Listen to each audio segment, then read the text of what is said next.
Hey everyone, welcome back to Cowboy Survival. It's an absolutely gorgeous day here, early February. But I thought what we do today is we're going to take a look and actually look at the Mountain House Chicken Teriyake meal. I'm hoping this one's going to be pretty good. I've seen some videos that it looks appetizing. It looks like it might be tasty. So we're going to try this one today.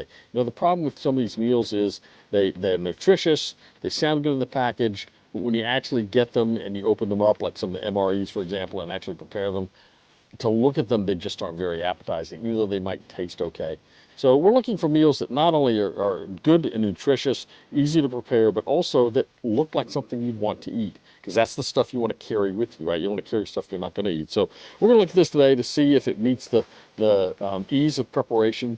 We're going to take a look at the nutrition, see if the nutrition's good on it, and we're also going to then taste test it and see how it tastes and how it looks. So stay tuned. In the meantime, go ahead and like the video, and we'd love to have you to go ahead and subscribe to the channel now while you're watching this so that you don't forget it near the end. So anyway, we'll see you soon. Let's get into looking at the Mountain House Chicken Teriyaki meal. Okay, so I think we've got everything we need. I've got my water already on boil on my little camp stove. So that's getting ready. I've got a pair of gloves so that I can lift this thing off. Because remember, as I've said before, this little camp stove gets really hot if you're not careful. So you want to have something to hold the handle with or it will burn you. This is our meal, and it tells us that we're going to need 1 2/3 cup boiling water that we will put in here, and it's got a zipper. Says it's got a zipper contain or zipper closure to it. So we'll have to open this, and the best way I think to open it is we're going to open it with this knife here, but I don't want to damage the zipper part. So we'll open this and tear that open. And so what we have, if I've opened it properly, is we should have a. So apparently I didn't open it enough. Let's cut off some more of this. It doesn't have a line. It needs to have a line on it where you cut. Would be helpful, but it doesn't have that. So we have to sort of guess where to cut this thing so that we can open it. So let's see if I've done it enough. I'm not sure I've done it enough now. Doesn't seem to want to open. So after you do several of these things, I think you would get used to, well, now see, I did that, probably opened that too much. Now there's no way I can zipper that closed. So you're supposed to zipper, oh, there's the zipper. So actually, down in here is where it is. So I could have cut this off a whole lot shorter. The zipper is actually way down here. And actually there's a place here, I noticed about 2 inches down from the top, we can tear that across and off. So now you've got your stuff. It actually doesn't look too bad. You always have to remember to remove the oxygenator from the pouch before you use it. That would not be good. Doesn't look too bad. It's freeze-dried. It's got chicken in there. It's got some peas and carrots and some noodle-looking stuff. So we'll see what happens. And then we'll look at the nutrition while this thing is actually sort of cooking. So you put the water in there. It says you will leave it for about 5 minutes after you've stirred it. And then after 5 minutes, it should be ready to eat. Now, this particular one was going to be good until 2053. So it's got about a 30-year shelf life if you don't open it. So that's kind of neat. And if I like this, we'll buy some more and put them in our stash. This is the only one I have at the moment. So we'll have to see. So I've got, with my camp stove, I bought one of these little camp stoves off of the internet, and I did a video on these. It comes in this little orange pouch. Looks exactly like the one you get from Walmart in the OzarkTrail 4-in-1. It's exactly the same, except the Ozark 4-in-1 comes with a adapter, so you can adapt it to the Coleman fuel cells. This one does not come with that adapter. This one instead comes with this little orange plastic cup, and it comes with a little bag. It's called the Extremis, and it comes with a little fold-up spoon. So you just fold that up, and a fold-up fork. So we'll use the fold-up spoon today. So there you go. It comes with the pouch, or with the Extremis camp stove. Like I said, when you hold the two next to each other, you cannot tell the difference. Even the orange around the base is exactly the same. It's kind of strange. So I'm guessing they're made by the same company, but that they have different features. So like this one comes with the spork and the spoon. The one from OzarkTrail comes with the extra adapter, and by the way, it also comes with feet. that you can attach to the fuel canister. So let me just peek in there. It's not quite boiling yet, but it's getting closer. So as soon as the water boils, we'll come back and we'll pour the water in and fix this thing. Okay, we're back. The water is just about boiling. I'm going to put my glove on so that I can take this thing off of here. Like I said, this handle does get hot, so you don't want to grab it with your bare hand. I think not only with a glove, but it's not bad to have like a little cloth or something to grab it with. Anything to insulate that heat. You don't want to burn your hand when you're on the trail, when you're camping. That can mess up a trip really quick, right? So I can look in this and tell it's boiling. So I'm going to take this off now, and what I'm going to do is I'm just going to let that burn, because I'm going to put some water back on there. So I'm going to take this, and what you want to do, I pre-measured this out to be 1 2/3 cups. So I'm going to take this now, and excuse me for standing up, but I'm going to pour it right into this bag.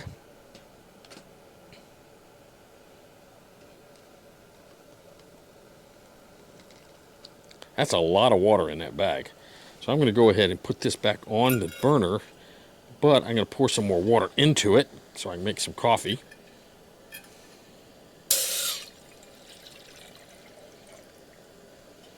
So the next thing I'm supposed to do, it says take this and stir this well.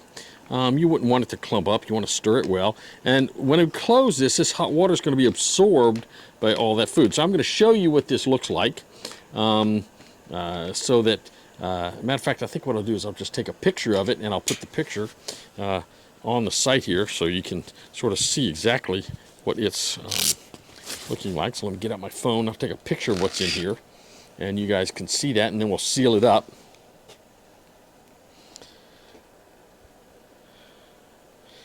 So,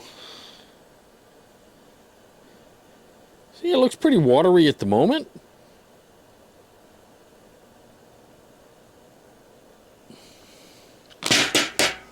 Almost dropped it in there. That wouldn't be good.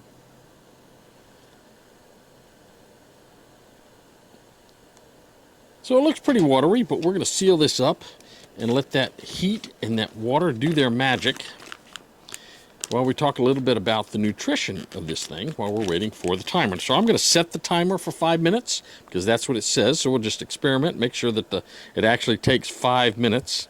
So I'll set my timer. There we go. And we'll just clear it and we'll start it. Actually, I think I'm going to do the stopwatch instead of the timer. So let's get over here to stopwatch. And there it is. And we'll just start it. And when it says about 5 minutes, we'll take it out and take a look at it. So this is sealed up. I can feel it's warm. It's hot. You can put this on a plate or you can eat it right out of the package. We're just going to eat it right out of the package. So what does this thing got in it? Well, first of all, it says it makes a container of it. It's really got 2 servings in here. So a single serving is 240 calories. Both servings combined are 480 calories. I would imagine that most of us, if we're on the trail, would probably eat the whole package because we're going to get hungry. Now, the full package is going to contain about 5 grams of fat. 1 gram of that is saturated fat. Now, if you've watched the channel, you know me. I've got to watch my saturated fats. I basically don't have a pancreas because of an illness I had several years ago. So I cannot process a lot of saturated fats. As a result, that's why you never see me eating, for instance, red meat on this channel. Because I just can't process red meats. I don't process things like bacon or pork sausage. I can eat turkey sausage, that kind of thing, but I can't eat the red meat stuff. Cholesterol, it's got about 50 milligrams of cholesterol, so that's a lot of cholesterol, but it's okay. Sodium, a lot of sodium, 1,360 milligrams of sodium. That's almost 60% of your daily requirement for sodium. That's got 84 grams of carbs, so this thing is carb heavy, right? Good grief, 84 grams of carbs. Now, of that, 22 grams are sugars and 4 grams are dietary fiber. So there's not a lot of dietary fiber in this. You would need to eat something else in your daily meal, I think, that would supplement your body, your nutrition, so that you're getting the fiber you need. Remember, even if you're on the trail, you need to stay regular. You don't want to get into a situation where you're eating so many non-fibrous foods that you get bound up That can be painful. It can also sort of put your health at risk. Other things, it's got added, it says it's got 18 grams of added sugar. So there's a lot of sugars in this thing. It does have 22 grams of protein, so that's going to be good for you. It has some vitamin D in it, only about 10% of your daily requirement. Has about 35% of your daily requirement for iron, 4% of your daily requirement for calcium, and only about 15% of your daily requirement for potassium. You know, potassium is one of those interesting things. Your body requires a lot of potassium on a daily basis. The American diet is structured so that we should have, now as humans, we should have more potassium in our diet than we have salt or sodium. But the reality is that the American diet is very heavy in sodium and very low in potassium. A lot of people say, well, eat a banana a day. I can tell you a banana is not going to get you the potassium you need for a full day. Most of us need some kind of a supplement. And even, it's amazing, I was looking the other day, even the one-a-day vitamins that you might get, that you might buy at the store, or you take the Centrum Plus or something like that, even that doesn't have but about 25% of your daily requirement for potassium. So potassium is something we need. It's something that we have a difficult time getting into our diet. So we have to be very, very careful about that, I think. So again, if you eat half of this, it's 240 calories and half of all those things I was talking about. But if you eat the whole thing, that's going to be 480 calories that you'll be eating. And I haven't added any salt or anything to this. So, you add salt to it, you're going to get even more sodium. We'll see how salty this tastes without adding anything to it. You'd probably eat something with this, like a roll or a cracker with this, which is going to add more carbs. You're probably going to drink something with this. It might be a sugary drink. You got to be careful with that because you already got a lot of sugars in the meal. If you're diabetic like me, you have to watch that. I think that coffee would be good for you. Something like this. Teas are going to be good for you. They give you caffeine, give you energy. Ingredients in this thing are going to include in the chicken teriyaki sauce things like brown sugar cane, chicken, soy sauce, cornstarch, green peas, carrots. It says sake, rice and yeast, okay. Garlic powder, red bell peppers, onions, ginger. All that is freeze-dried, of course. And so it's freeze-dried, so we're rehydrating it by putting it in this package. And again, as I said earlier, unopened, this has a shelf life of 30 years. The expiration date on this is January 2053. I won't be around in January 2053. So this water is actually boiling at this point. I'm going to take this and I'm going to pour this in here. Now I use, for my coffees when I'm on the trail, I use this, I use the Taster's Choice, excuse me. Folgers also has a pretty good trail coffee. So I'm going to go ahead and I'm going to put my little coffee into this. And then what I'll do is once I've done that, I will then put the water in, and then we'll go ahead and open the meal because it's been 5 minutes. And I'm gonna open this even more so I get all that coffee out of there. We'll take this. We will make me some coffee by pouring that in there. It actually smells pretty good. I'm gonna set this over here. I'm gonna turn off my stove. Okay, always make sure you turn it off all the way. We'll stir this up a little bit. Make sure that coffee is good and stirred. It's making. Now what we're going to do is we're actually going to sample our Taster's Choice meal and see what this is like. I'll take another picture of this, and now that I'm going to open it, it actually doesn't look pretty bad. It looks a little soupy. I may have put a little bit more water in it than I should have. Let's take a picture of this. Again, I'll show you the picture of what it looks like as it's cooked. I'll put this. So again, it doesn't look much different than it did when I put the water in there, right? So I think that we'll have to taste it here and see how it does. It seems to be pretty good. Like I said, it's chicken teriyaki. It's rice, and it doesn't look bad. Looks pretty good. Smells kind of tasty. I had one meal it was an MRE from Star, and it's supposed to be chicken and noodles. My son-in-law refers to it as cat food. It looked absolutely horrible. It was absolutely unedible.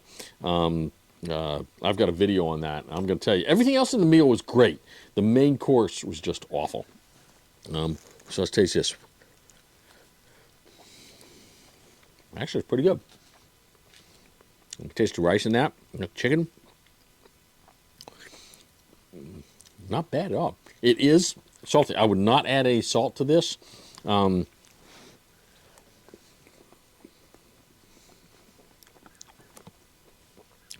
think on the trail, this would be a great meal to have, particularly if it's cold.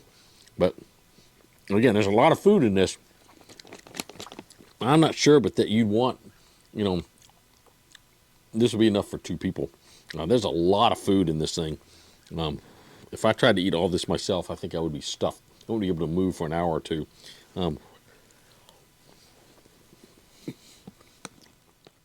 So now that we're back, following the instructions, I stirred it. We tasted it before, right? But now we sealed it for another 4 minutes after the first 5 minutes. So now we're going to open it up and see if it has changed or any different than it was originally when we first opened it.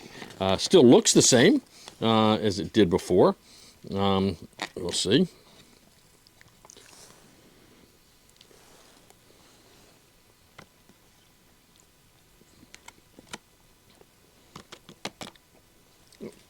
Still tastes about the same. The rice is a little softer after the first 4 minutes. As I said, I think what I would do if I was redoing this, instead of 1 2/3 cup, I'd probably use 1 1/2 cup of water. A little less water in it. I like my food a little bit more stiff, a little bit more, less watery. But it's good. It's really a good meal. I could take this on the trail and be very happy to eat this for my meal. It could easily feed 2 people, particularly if you have other things like crackers and other things you can eat along with this. Like I said, there's 480 calories. That's a lot in this thing. So anyway, good meal. I think it's worth it. It's definitely kind of thing I will stock up and put more of these in my stash. I will probably, next one I'm going to try, I think, is the chicken and dumplings, so watch for that video. Man, this was a good deal. I like the Mountain House meal. First time I've ever had one. I'm very, very pleased with it. So, hopefully that was helpful. As we said earlier in the video, we hope you subscribed, and if you didn't earlier, go ahead and do it now. As we always like to say here on Cowboy Survival, stay strong, stay prepared, and we'll see you real soon.